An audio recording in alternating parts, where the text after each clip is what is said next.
Good morning students.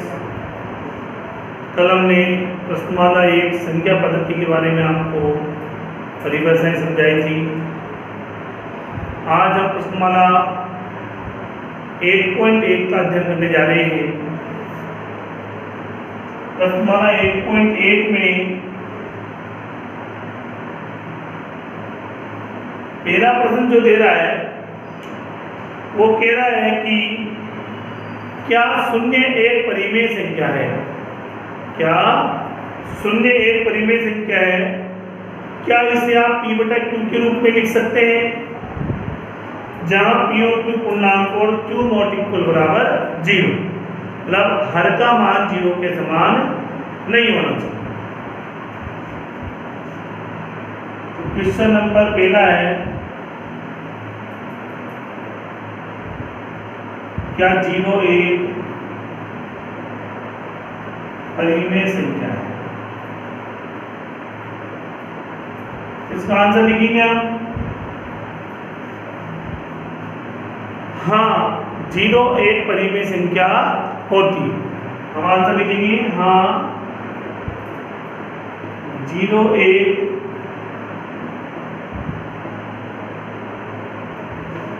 परिमेय संख्या होती है और इसे p बटा q के रूप में व्यक्त किया जाता है।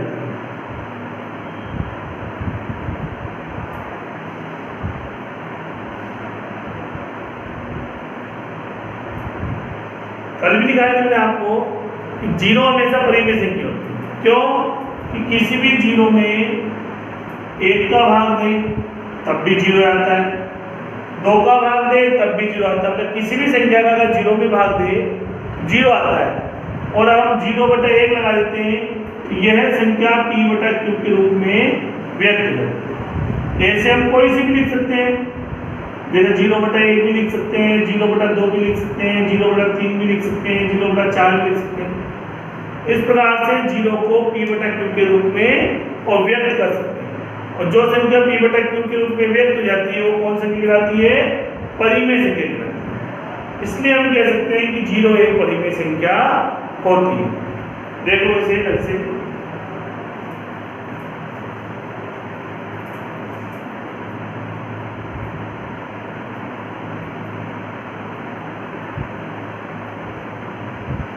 अगला प्रश्न है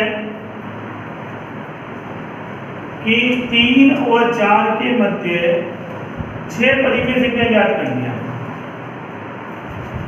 3 और 4 के बीच में 6 परिमेय संख्या।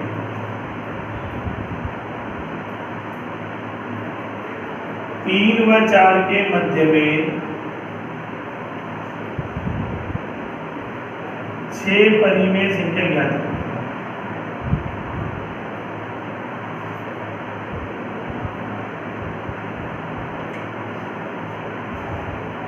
3 और 4 के मध्य में 6 परिमेय संख्या ज्ञात करने के लिए आप क्या करते हैं? जितनी परिमेय संख्या निकालनी हो मध्य की, उसमें 1 जोड़ के उसके अंश और हर से गुणा कर देते हैं। 3 बटा 1 और 4 बटा 1, इसे हमने अंश और हर में बदल दिया। 3 के नीचे बटा 1 लग गया, 3 बटा 1 हो गया। 4 के नीचे बटा 1 लग गया, 4 बटा 1 हो गया। अब ये p बटा q में हो गई और हमें कितनी परिमेय संख्या निकालनी है? 6। जितनी परिमेय संख्या निकालनी हो उसमें 1 जोड़ देते हैं। 6 प्लस 1 कितने हो गए? 7। जितनी भी निकालनी हो, 4 निकालने तो 4 प्लस 1 करेंगे, 2 निकालने 2 प्लस 1 करेंगे। हमें 6 निकालने तो मैंने 6 प्लस 1 करा। 6 प्लस 1 बराबर 7। 7 से अंश व हर को गुणा करने पर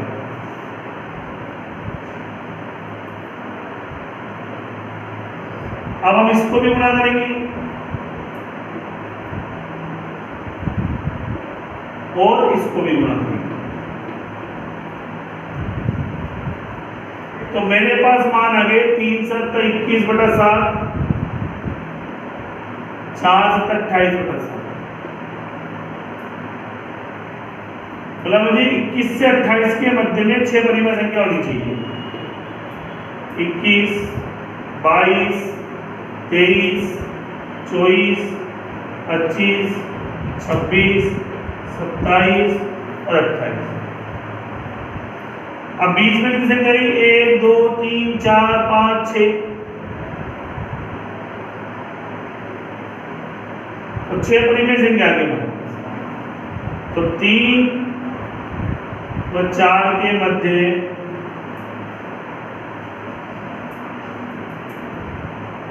6 परिमेय संख्याएं कौन कौन सी हो गई? 22, 22/7, 23/7, 24/7, 25/7, 26/7, 27/7। 3 और 4 के मध्य में 6 परिमेय संख्या निकालने के लिए हमने 22/7, 23/7, 24/7, 25/7, 26/7, 27/7। इनके नीचे भी 7 लगा सकते हैं आप आराम से, चाहो तो ऐसे भी कर सकते हैं।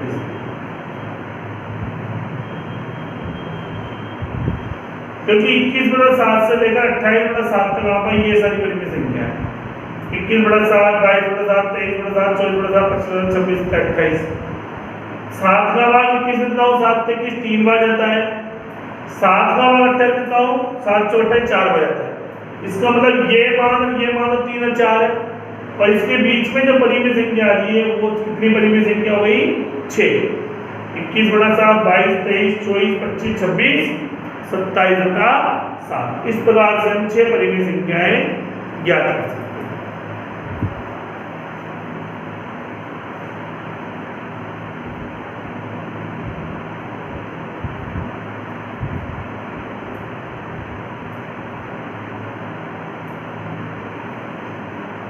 इसकी एक विधि और होती है, आप चाहो तो वैसे भी कर सकते हो।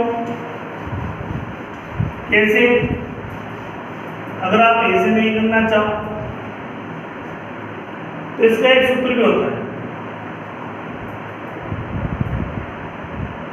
मध्य पद बराबर प्रथम संख्या प्लस दूसरी संख्या बटा। ये भी होता है। तो हम कैसे करते हैं? प्रथम संख्या 3 है, दूसरी संख्या 4 है, बटा 2। 4 और 3 7 बटा। पहली संख्या तो याद है। इन दोनों के बीच क्या है? 3 7/2। अच्छा, इन दोनों के बीच में क्या है?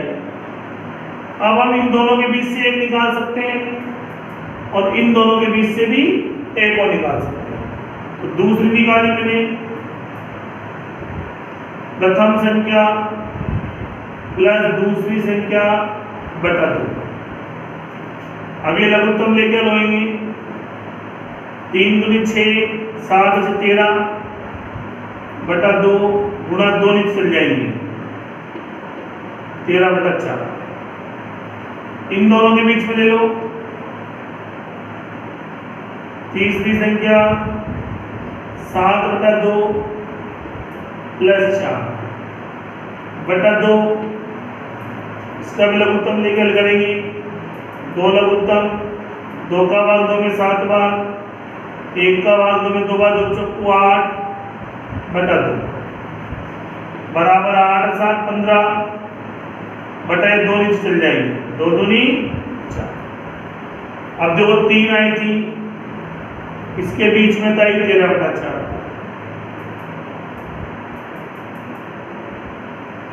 इन दोनों के बीच में आई है 15/4। अब हम इन दोनों के बीच में और इन दोनों के बीच से एक को निकाल सकते हैं। मैं निकाली चौथी संख्या,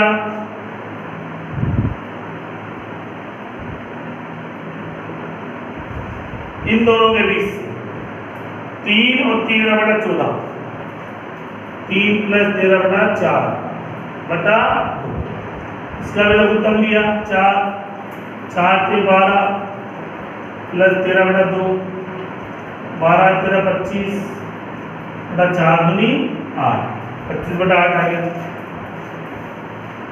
अगला निकालेंगे इन दोनों के बीच में पांचवी संख्या, वही पहली संख्या प्लस दूसरी संख्या का योग बटा 2, 15 बटा 4 प्लस 4 बटा 2।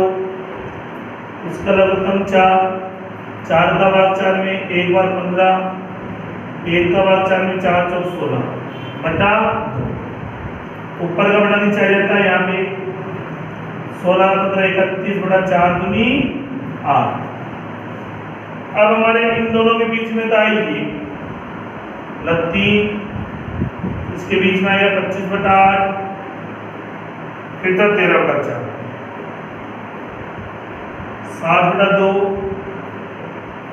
15 बटा 4 और इसके बीच में है 31 बटा 8, फिर 4। अब हमारे 1 2 3 4 5 तो हो गई।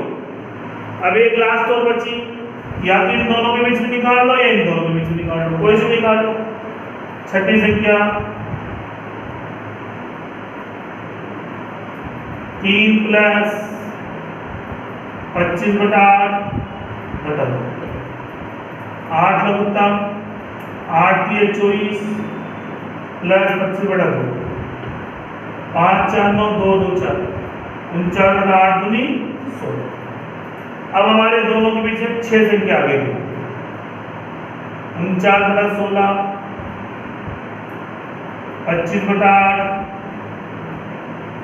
13 बटा 4, 7 बटा 2, 15 बटा 4, 31 बटा 8। ये दूसरी विधि। इस प्रश्न को करने की 2 विधि बताई मैंने आपको। पहली विधि सिंपल थी, पहली विधि में दोनों के हर समान करके हल करना है। और इस विधि में क्या होता है, सूत्र होता है आपका, इन दोनों के बीच में 6 संख्या निकालनी। जो नई संख्या आएगी उन दोनों को प्रथम दूसरी पद मान लो, प्रथम पद प्लस दूसरी संख्या बटा 2। 3 और 4 के बीच में लिया पहली संख्या 3 प्लस 4 बटा 2, तो 3 और 4 7 बटा 2 आ गई। मतलब 3 और 4 के मध्य में 7 बटा 2 आ गई। अब इन दोनों के बीच से निकालेंगे दूसरी निकल जाएगी, इन दोनों के बीच से निकालेंगे तीसरी निकल गई। इन दोनों के बीच में ली 3 प्लस 7 बटा 2 बटा 2 अपने सूत्र में है ये। इन दोनों लघुत्तम लेना पड़ता है, 2 लघुत्तम लिया, 2 का भाग 6 में 2 3 6 गुणा कर लिया, 6 में 7 जोड़े 13 बटा ये 2 बटा में नीचे चल जाते हैं, 2 दूनी 4 13 बटा 4 आएगी। इन दोनों को लिया पीछे वाली को 7 बटा 2 प्लस 4 बटा 1, इन दोनों को लघुत्तम 2, 2 का भाग 2 में 1 बार, 1 को 7 से 7 बार, 1 का भाग 2 में 2 बार, 2 चौको 8, 8 7 15, ये 2 बटा में चल गए, 2 दूनी 4 में 4। अब इन दोनों के बीच में था ये वाली और इन दोनों के बीच में ये वाली, हमने लिख दिया। अब इन दोनों के बीच में से निकाल लो, इन दोनों के बीच से निकाल लो, इन दोनों के बीच से निकाली ये वाली, इन दोनों के बीच से निकाली ये वाली, फिर जमा दिया हमने। अब हमारे 1 2 3 4 5 तो निकल चुकी है। अब मुझे ओनली लास्ट छठी चाहिए, तो मैं इन दोनों के बीच से निकाल सकता हूँ, इन दोनों के बीच से निकाल सकता हूँ, तो इन दोनों के बीच से मैंने छठी संख्या निकाल। इस प्रकार से हम 2 संख्याओं के मध्य की कोई सी भी परिमेय संख्याएं निकाल सकते हैं। ठीक है, इस प्रकार से इसका तीसरा क्वेश्चन भी ऐसा ही है, वो आपको घर पे करना है।